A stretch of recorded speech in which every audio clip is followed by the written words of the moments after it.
Namaste and welcome to the Vedanta Society of Greater Houston and our Bhagavad Gita class.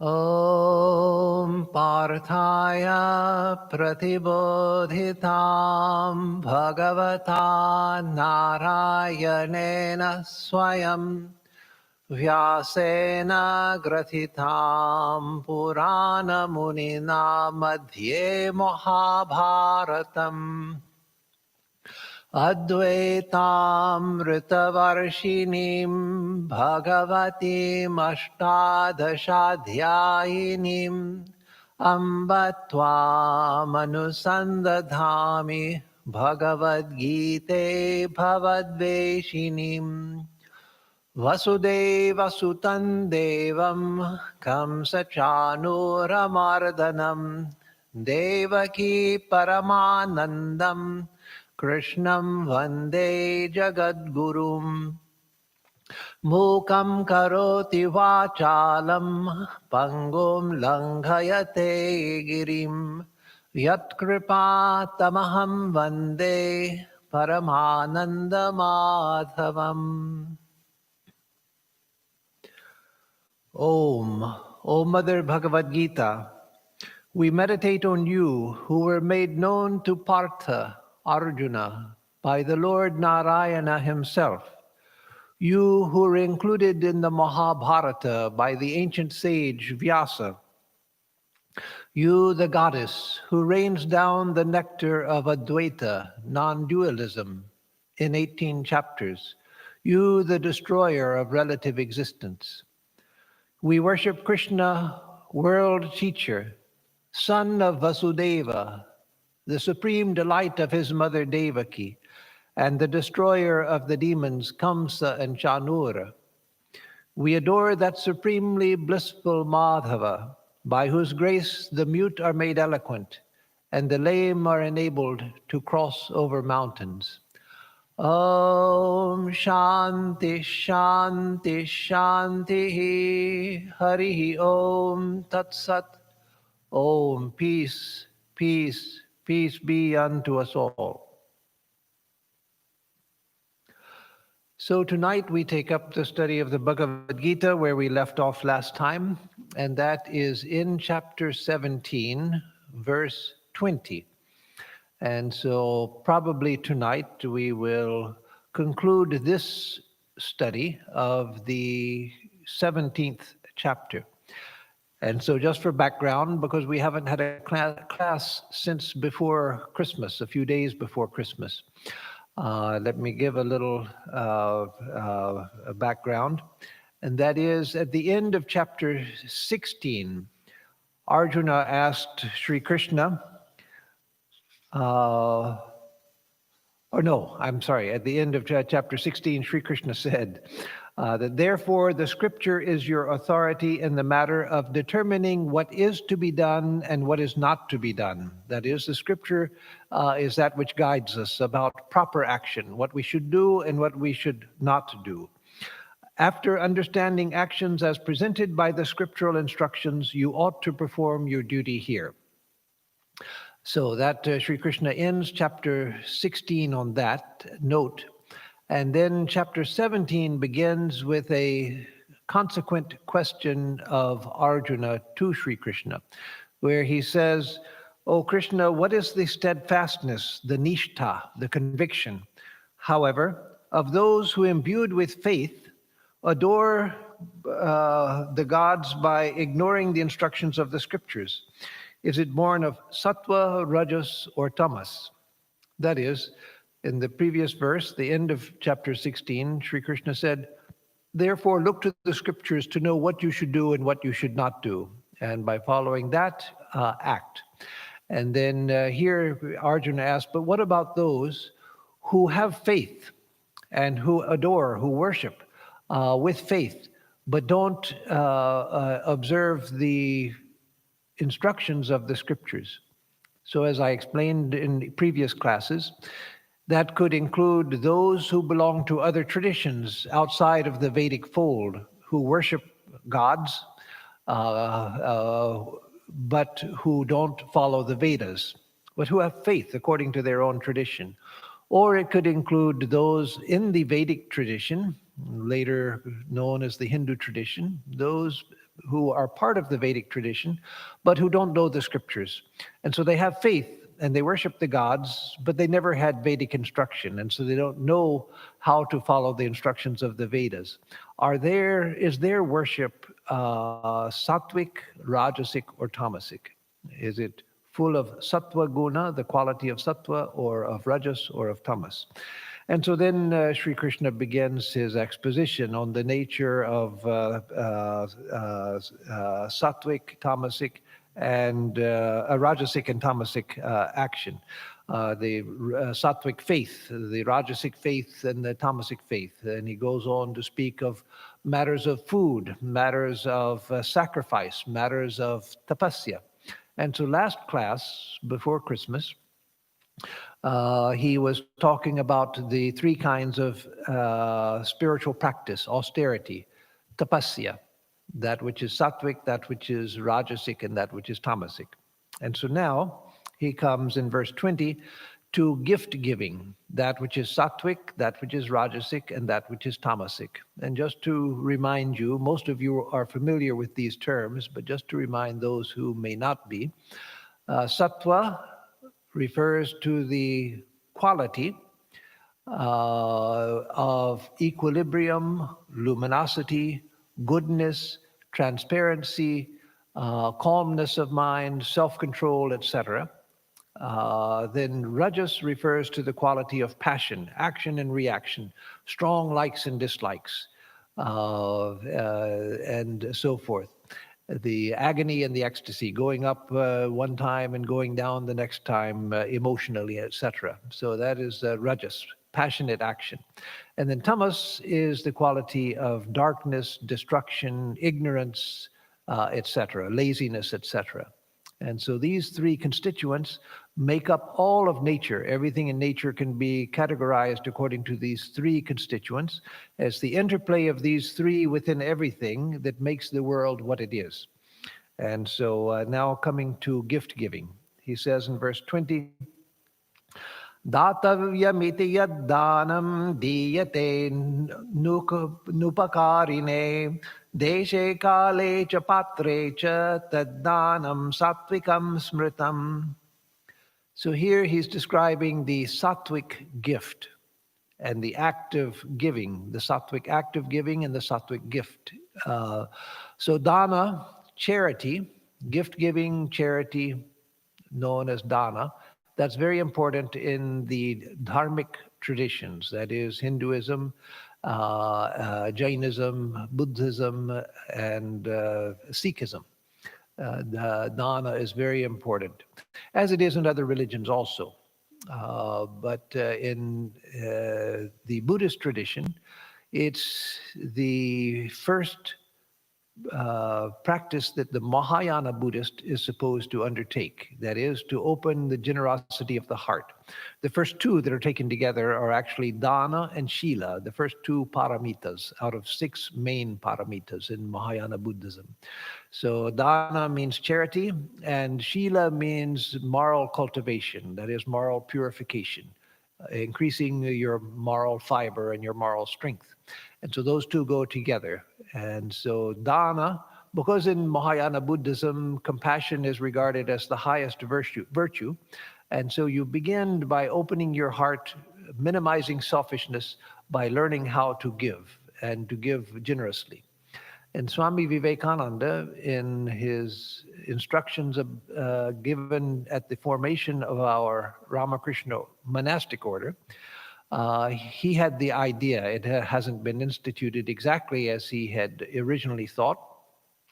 And there, of course, there are historical reasons for that. Nothing bad or not because he was ignored.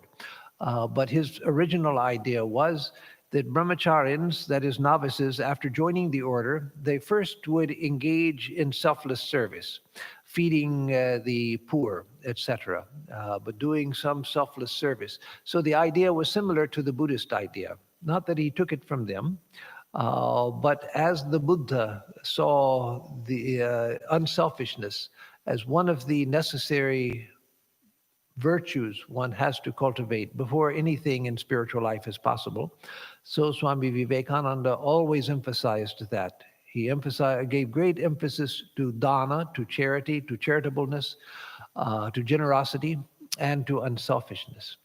And so here, the verse says, Datavyam iti yaddanam diyate nupakarine.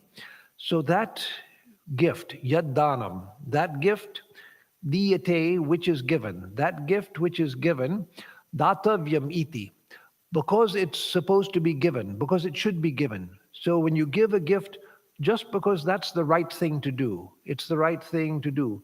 Anupakarine, to one who is not your benefactor. That means the intention of that that gift which is given to someone who is not your benefactor.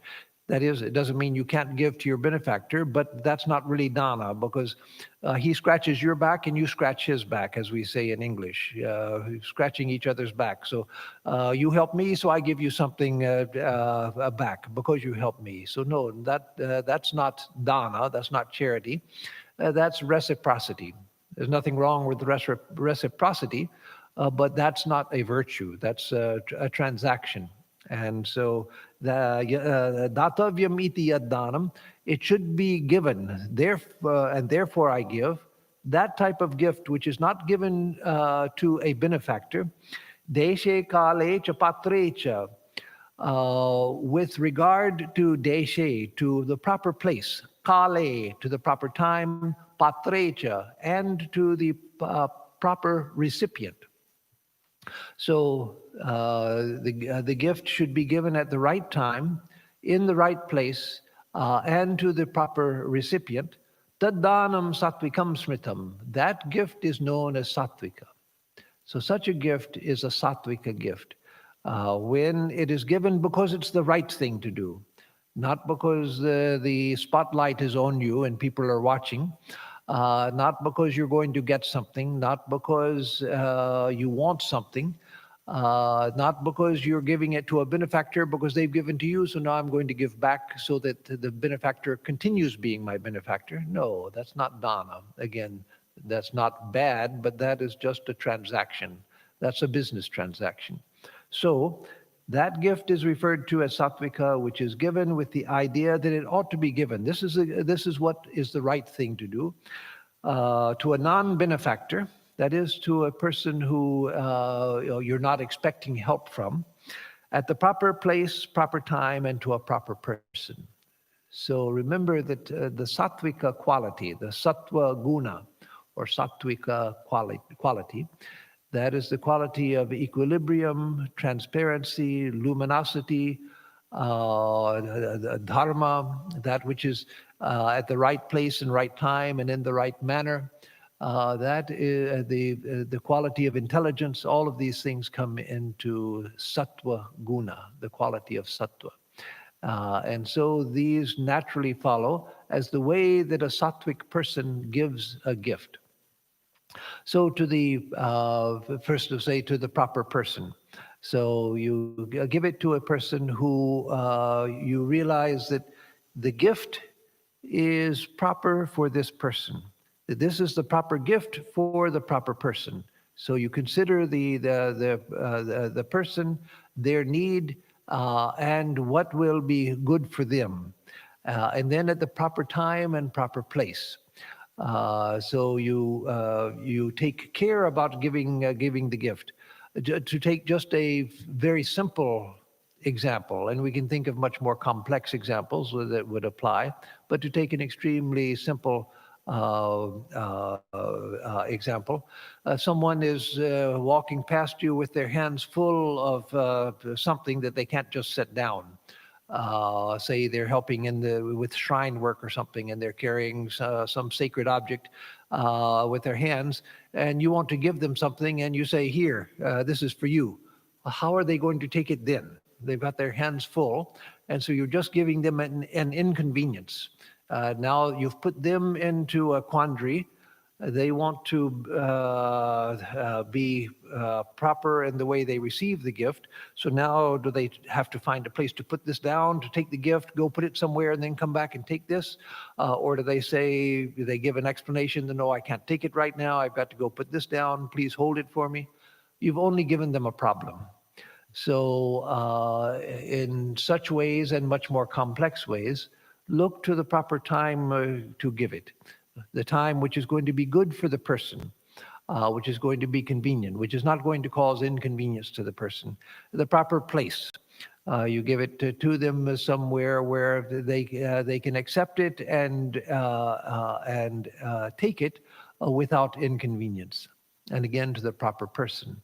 And of course, it's implied also that the proper type of gift.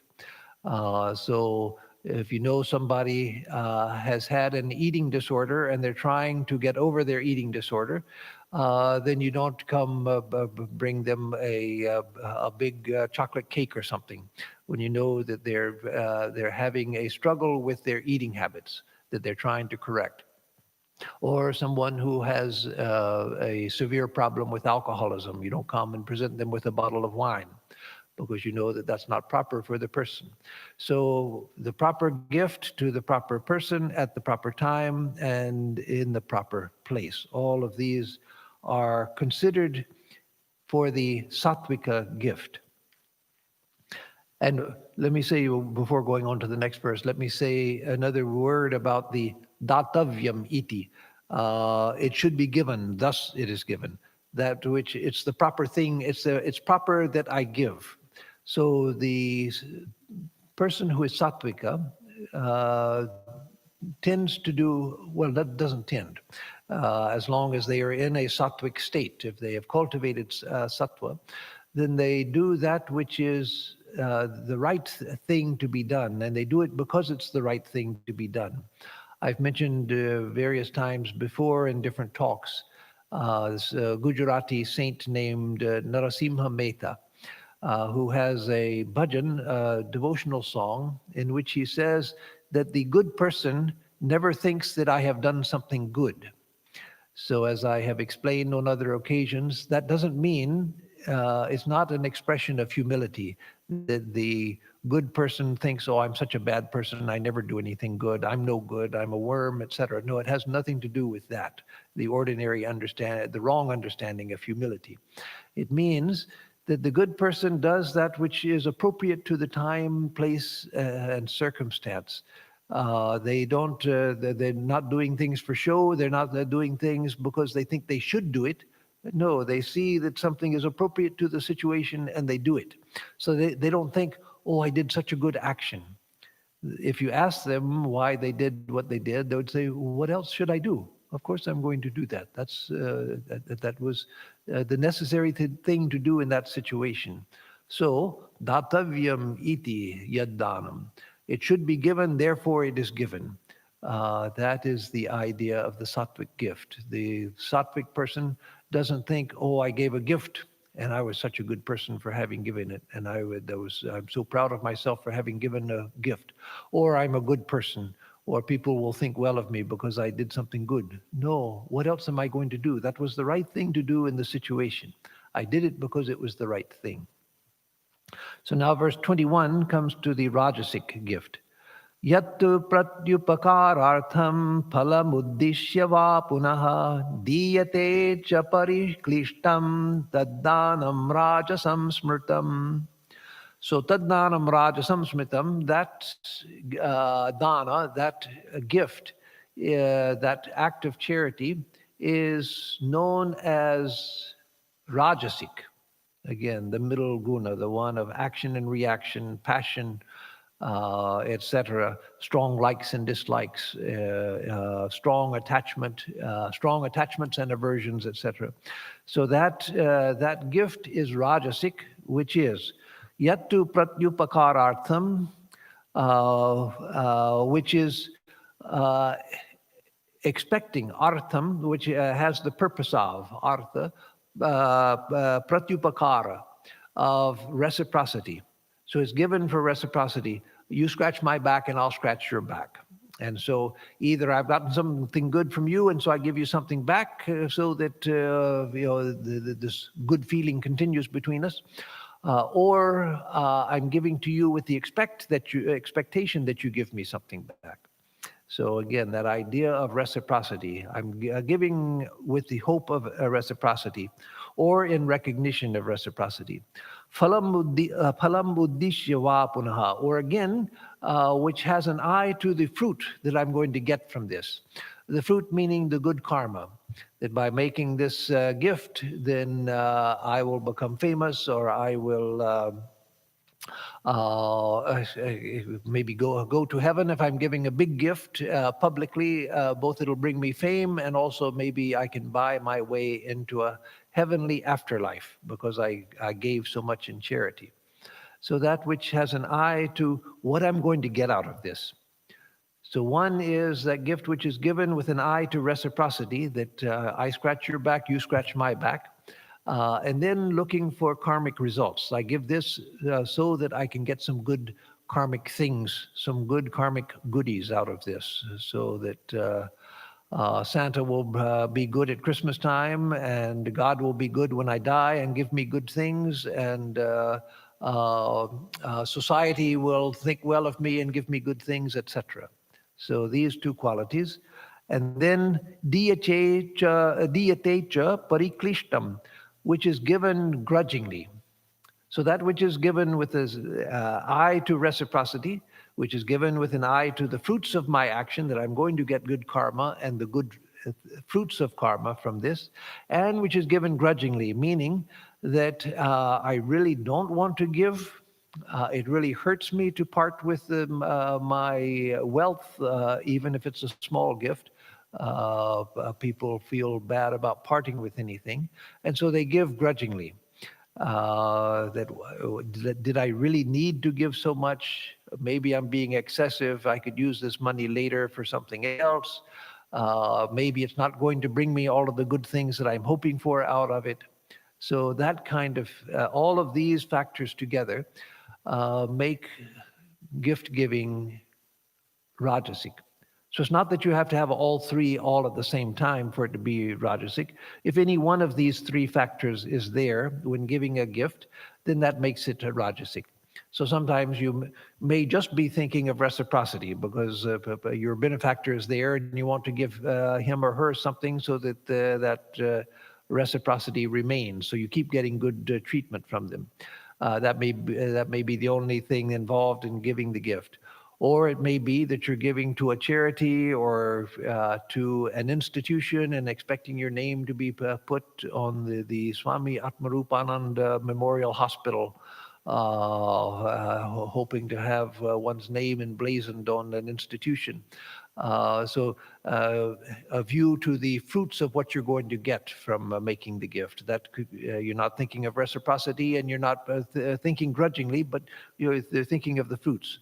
Or it may be just that you are giving something which would be good to give, but you're grudging. You're thinking, do I really need to give that much?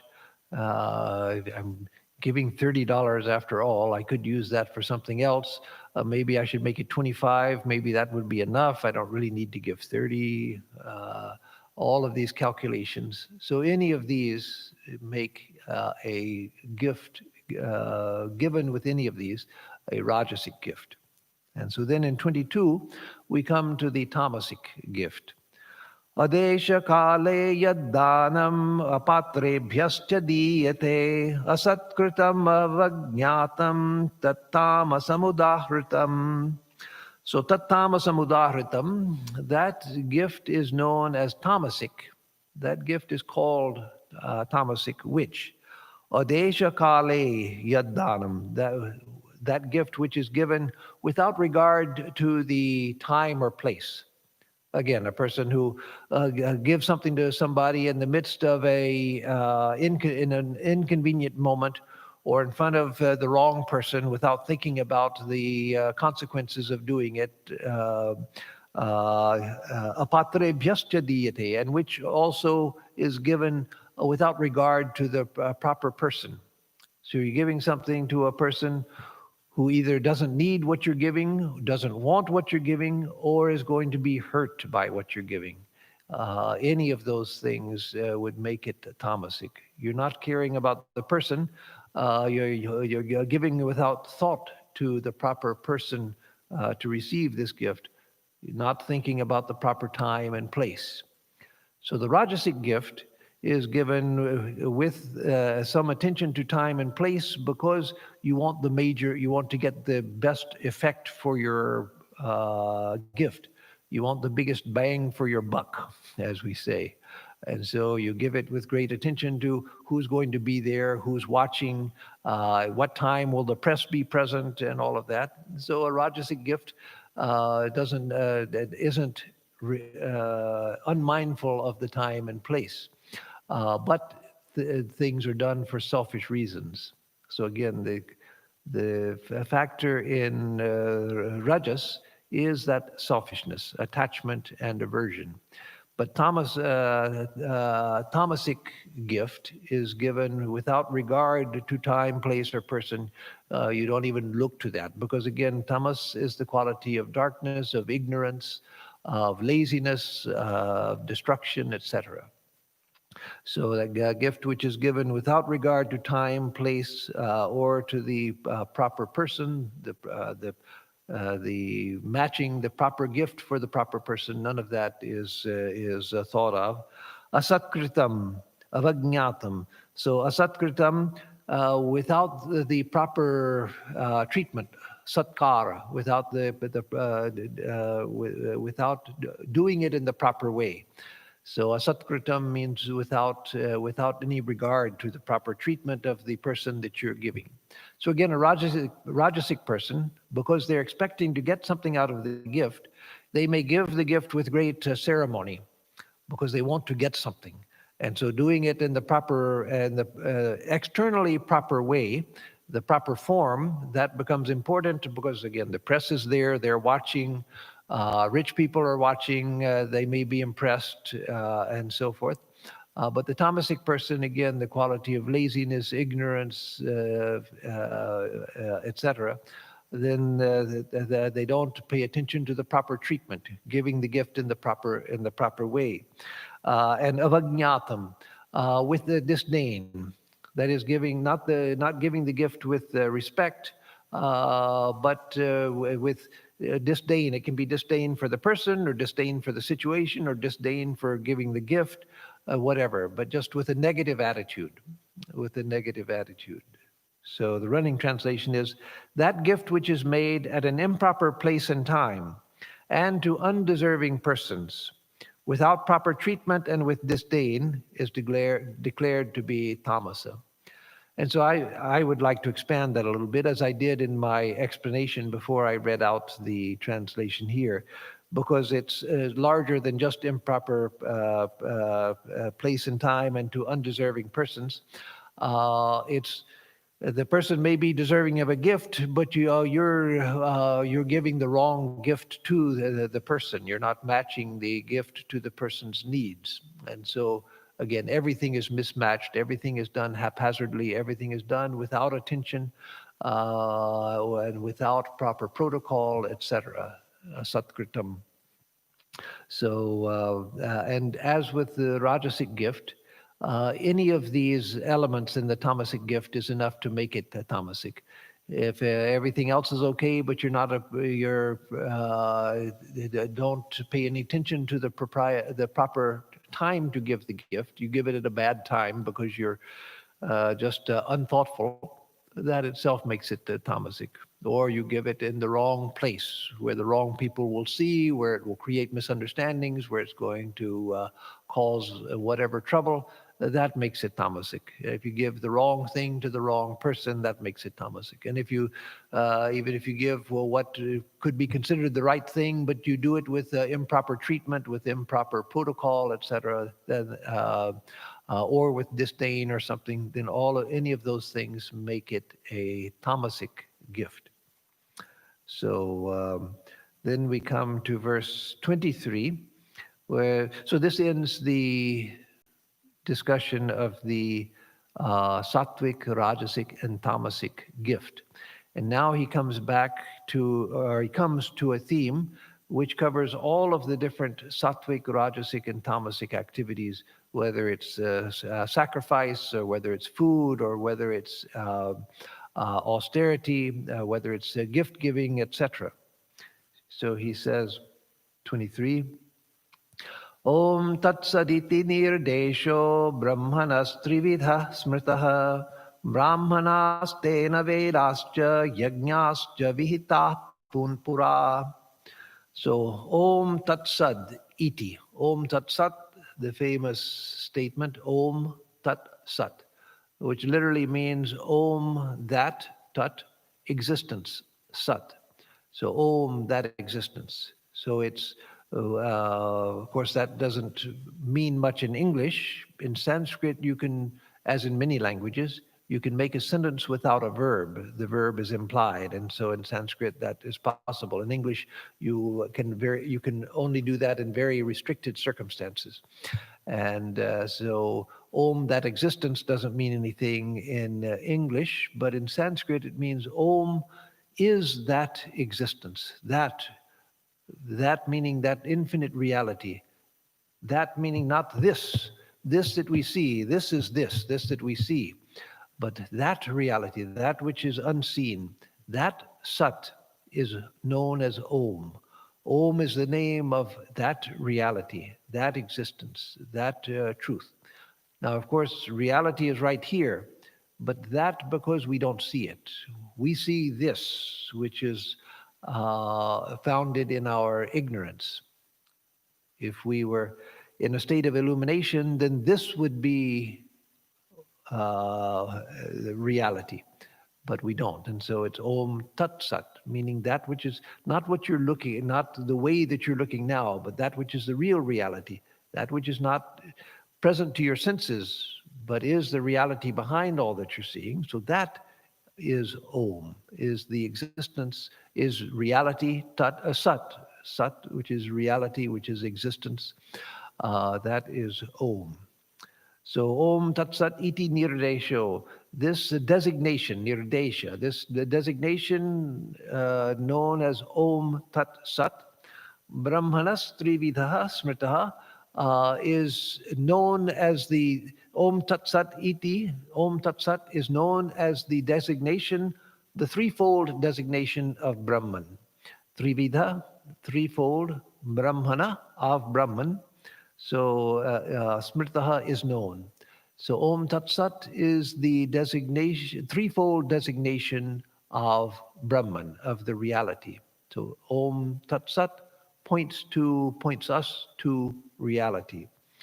Brahmanastena Vedascha Yajnascha Vihita Pura.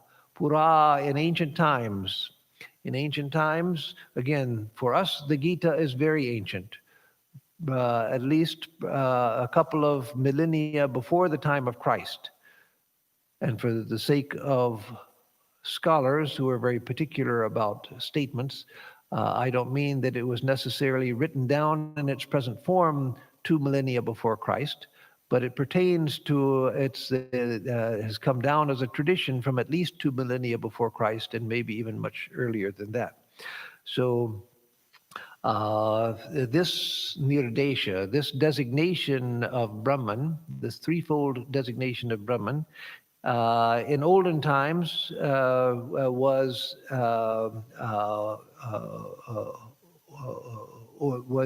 ordained of the Brahmins, the priests, the Vedas, the scriptures, and the sacrifices. So they were ordained by the term Om Tat Sat. That is, it was a blessing used to the implied meaning. This is not exactly what it says, but it's what the verse implies. That Om Tat Sat was used to ordain or to bless the priests who performed the sacrifice. And as Madhusudana says, all of the 3 Vedic castes, the Vaishyas, the Kshatriyas, and Brahmanas, are included in the term Brahmanas. and the Vedas and the sacrifices. That is, that in every act, the idea behind it is that in every act, there are imperfections. That's the nature of life. That's the nature of relative existence. Everything that we do here has some defect in it, no matter how hard we try. Everything will have defects in it. And so Om Tat Sat was used to cover those defects by blessing things with Om Tat Sat. The imperfections in actions and in things were removed or were overlooked, could be overlooked. So the idea in context here is that even the sattvic gifts and austerities and food and all of that thing, even there, things are never completely perfect. There are always, because of the nature of existence, there are always flaws in everything. And so Om Tat Sat, thinking Om Tat Sat, thinking of that existence, we overcome the imperfections of relative life. We bless things, we purify things. Sri Ramakrishna said about Swami Vivekananda, Narendra, of course, when Sri Ramakrishna was alive, he said about Narendra that he can eat anything, any food. In Hinduism, food is considered very important, and the purity of food is considered to be very important because food goes to make up the body and mind, and it has an influence on the body and mind. Uh, there's the adage of people who are proponents of healthy eating and living say that you are what you eat. Now, Vedanta doesn't agree with that. You are not what you eat. You are divine, you're God. But what you eat does affect your body and mind. That much we can certainly say. We won't go as far as the health food gurus, but we will say that you're influenced by what you eat. And so Sri Ramakrishna said about Swami Vivekananda, that is Narendra, that no food can touch him, that the fire of knowledge is burning so brightly in him that anything that he eats, even impure foods, the impurities will be burnt out because of his jnana chakshu, his insight of knowledge, the fire of knowledge, the fire that where he sees and knows everything here is Brahman. It burns up all impurities. And so that in a much, much scaled down sense is what is referred to here, that the person who knows Om Tat Sat, I'm not talking about fully realized Om Tat Sat, but a person who has a deep conviction and who meditates on Om Tat Sat, that existence which is manifested as this world, then the impurities remaining in such a one's actions, who is sattvic. But again, because within relative existence nothing is perfect, but those perfections are mitigated by Om Tat Sat. So the running translation, this threefold designation of Brahman, Om Tat Sat, was borne in mind by the knowers of Vedanta. That's an implied meaning. The Brahmins and the Vedas and the sacrifices were ordained with Om Tat Sat, in days of yore. So then 24 comes. Now for 3 verses, he takes Om, then Tat, and then Sat. 24 says, Tasmad Omityudahritya yajnadana tapakriyaha pravartante vidhanoktaha satatam brahmavadinam. So, Tasmad Om iti udahritya. Thus, therefore, saying Om, therefore uttering Om udahritya, yajna dana tapakriya pravartante. Sacrifice, charity, and austerity, acts of sacrifice, charity, and tapasya, austerity, pravartante, are undertaken, are commenced. They're commenced having recited Om, vidhanokta, those actions, the acts of sacrifice, charity, and austerity, which are done according to the statements of the scriptures, are undertaken having recited Om. Satatam Brahmavadinam, always by those who are knowers of Brahman. So those who are knowers of Brahman, always, and this is speaking of those who know about Brahman, who are devoted to Brahman. It doesn't necessarily mean those who have realized Brahman, because they go beyond all rules and regulations. They are immersed in the knowledge and awareness of Brahman, so they don't need injunctions to tell them what to do. But though Brahmavadinam here means those who are devoted to Brahman, having said Om, as they perform, having uttered Om, as they perform scripturally injuncted actions of sacrifice, charity, and austerity, they commence those actions having pronounced Om. So the running translation is, therefore the acts of sacrifice, charity, and austerity, performed as prescribed through injunctions of the scriptures, of those who are followers of the Vedas, commence always after uttering the syllable Om. So they, and here he translates Brahmavadinam as the followers of the Vedas, and that is correct, because Brahmavada means the doctrine of Brahman, but also Brahma can mean the Vedas themselves, so the doctrines of the Vedas. So the Vadin, followers of the Vedas.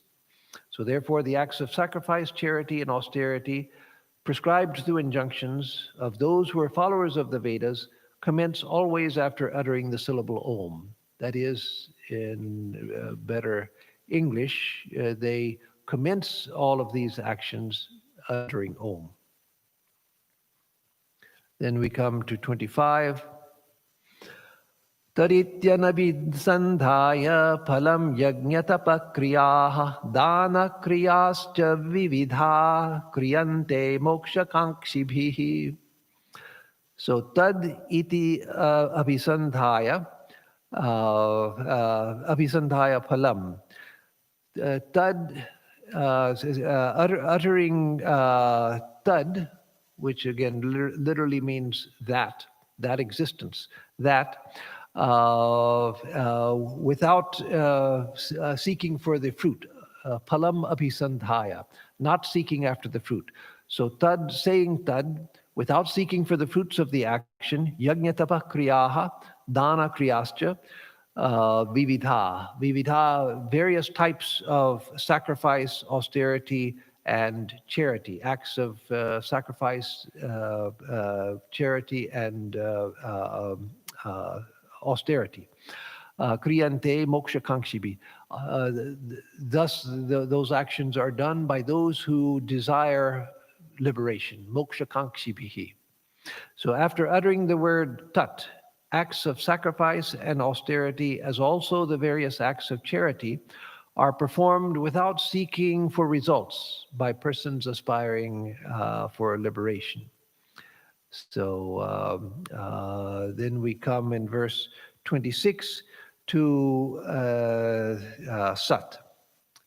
26 and 27 deal with Sat. 26 says, Sadbhave sadhubhave cha sadityetat prayujyate prashaste karmani tatha satchabda partha yujyate. So this says that sadbhave sadhubhave cha sad iti etat prayujyate. Sad, the word sat, is used, sadbhave, in the sense of existence, and sadhubhavecha, and in the sense of goodness.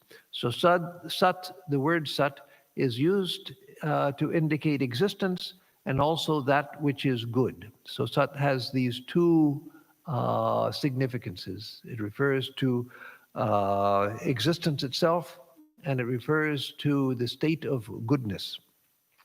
Prashasta karmanicha. And it's also used in regard to an auspicious rite. Sat Shabda Partha Yujyate. The word Sat is used in these various ways. So the running translation says, this word Sat is used with regard to the state of existence and with regard to the state of goodness. Similarly, O son of Pritha, that is Partha, the word Sat is used with regard to an auspicious rite. So that which is an auspicious rite, and so that also is Sat. A good action is also Sat. And then 27, continuing that theme, Yagne tapasidane cha sthiti sariti chochyate karma chaiva tararthiyam sarityeva bhidhiyate. So yagne tapasidane cha sthitihi sad iti chochyate. And also sad refers to stitihi, steadfastness. Steadfastness, yagne tapasidane cha. In sacrifice, in austerity, and in charity. So Sat also it refers to the state of existence, it refers to the state of goodness, and it also refers to steadiness in the performance of sacrifice, austerity, and charity. Karma chaiva karma chaiva tadarthiyam. Sadityeva bhidhiyate. And so karma chaiva tararthiyam. And even the action which is meant for these, for even the action itself, which is meant for yajna, tapas, and dana, for sacrifice, for austerity, and for charity, that also is called Sat. So, and the steadfastness in sacrifice, austerity, and charity is spoken of as Sat, and even the action meant for these is verily called Sat. So steadfastness in these actions is Sat, and the act itself is known as Sat. So Sat covers all of these grounds, the primary meaning being existence. And Tat Sat, that existence, refers to reality itself, Brahman itself. But it also refers to the state of goodness, it refers to steadfastness in the performance of these good actions, and it refers to these good actions themselves. So all of that is covered by Sat. And then we come to 28, the concluding verse of this chapter. Ashraddhaya hutam dattam tapastaptam kritam chayat asadityuchyate partha nacha tatpretya no iha. So, ashraddhaya hutam dattam tapastaptam kritam chayat asad ityuchyate partha. So, that ashraddhaya hutam, whatever is offered. Hutam means offered into a fire. Om Brahmarampanam Brahmahavir Brahmagno Brahmana Hutam. So that's that verse we say before eating. It's referring to a sacrifice into a sacred fire.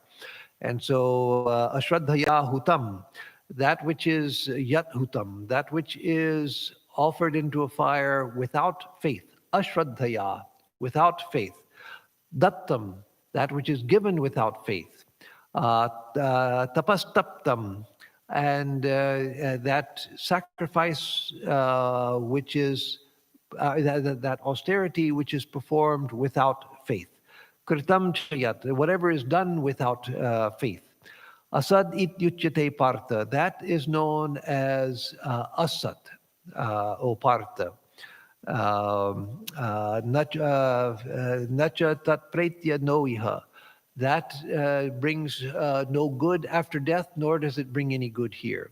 So that which is done without faith, that does no good here, nor in the afterlife. So anything done without faith, whether it is a sacrificial act, whether it is a gift in charity, whether it is spiritual practice, tapasya, anything that is done without faith, that has no good fruits here or hereafter.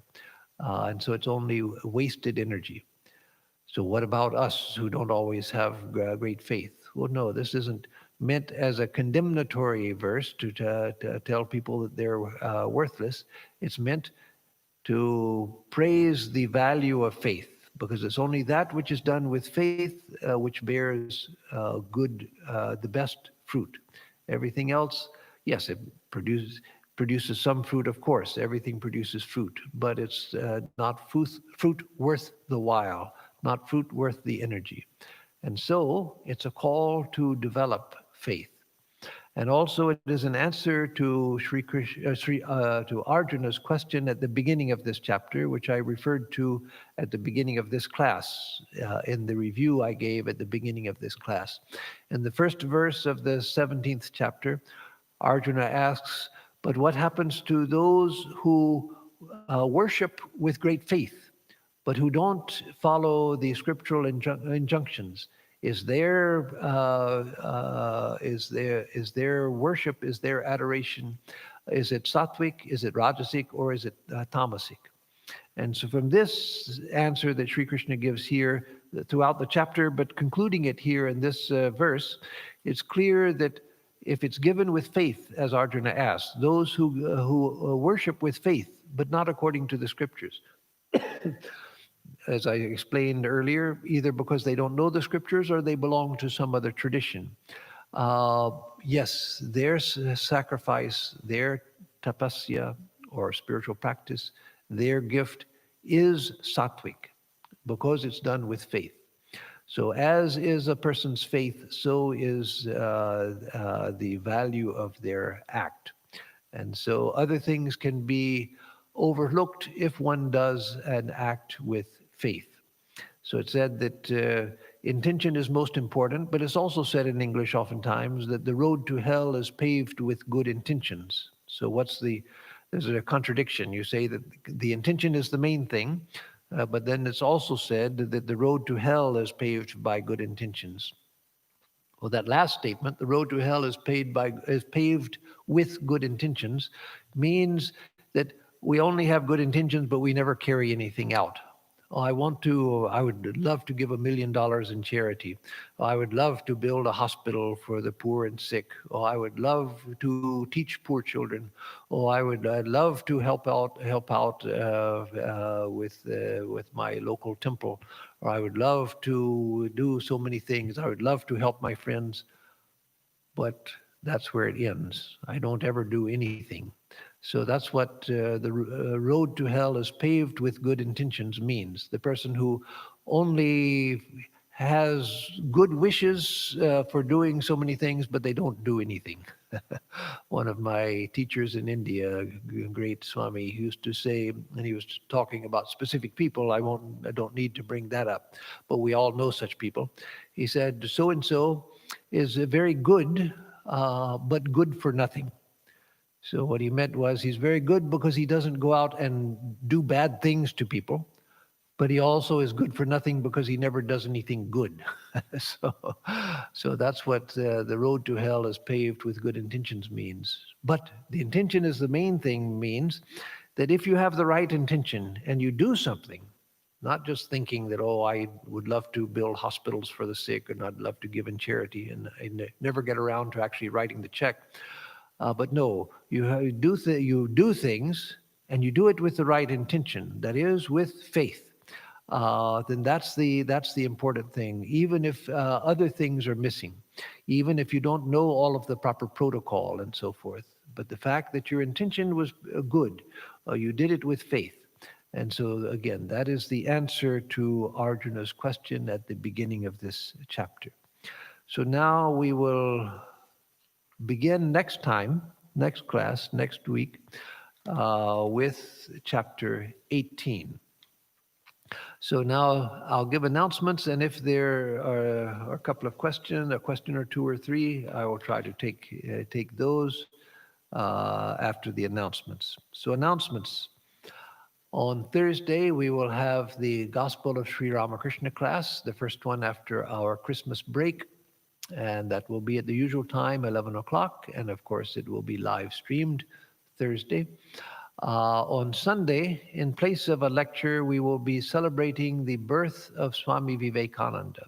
So let me say a word of explanation about the timing. We decided a year or two ago that we would try to observe Holy Mother and Swami Vivekananda's birthdays according to their solar birthday, because it's easy to predict, easy to for people to remember that the Holy Mother was born according to the solar calendar on December 22nd. But with the lunar calendar, it moves back and forth from earlier in December to all the way into January, like this year. Her birthday is today, January 5th. Today is her birthday on the lunar calendar. But we celebrated it on New Year's Day. Originally intended to celebrate it on December 22nd, but that's often a weekday, as it was this year when people can't come. And so we decided, okay, from now on, we'll worship Holy Mother. Her birth anniversary, we'll observe it on January 1st, because that's always a holiday. And Swami Vivekananda's solar calendar birthday is January 12th. But again, January 12th would be next Tuesday, a week from today. And so instead of that, we will celebrate it on January 10th, which is next Sunday. So I know all of this sounds complicated. So usually an explanation is meant to clarify things. I've probably thoroughly complicated things, but that's the difficulty of working with two different calendars and and ending up following neither of them perfectly. So that's the complication. So on Sunday we will have Swami Vivekananda's worship. Because my leg is healing, but I'm still not able to sit on the floor for long. The puja will be very short, as Holy Mother's puja was. It will start at 11, and it will be over with the arati and everything by 12, or actually probably before 12. And so it'll be roughly an hour. So if people want to come to the temple after the worship at 12, between 12 and 1, you can come and offer a flower, bow down, etc. So the worship itself will not be open to the public. You can't come in before 12 o'clock. But when the worship is over, you're welcome to come, offer a flower, pay your respects, and receive some prasad before you go. So that will be between 12 and 1. So those are the announcements for now. So any questions? Yes, Suranji.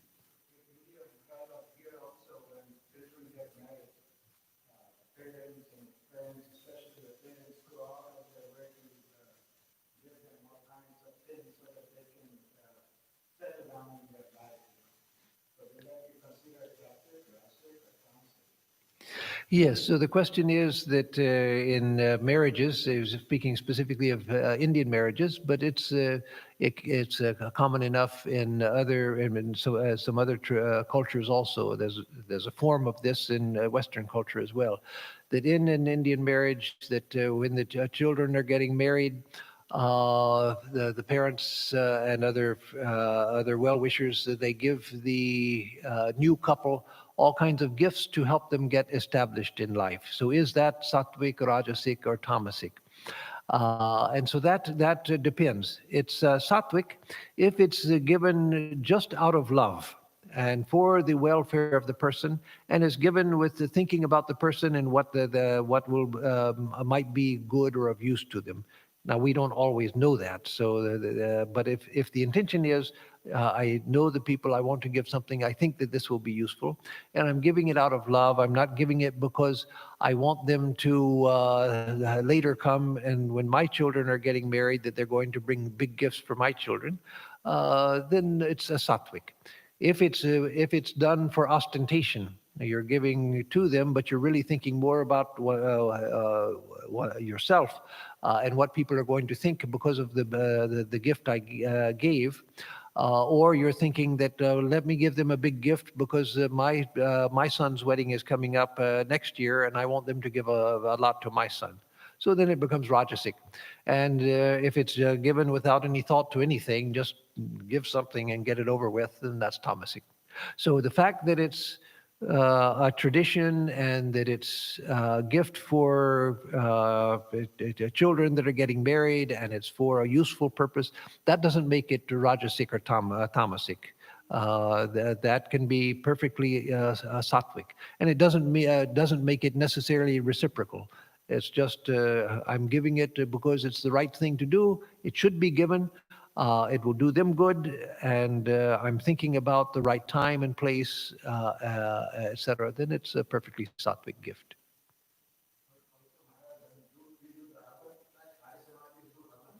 Yes.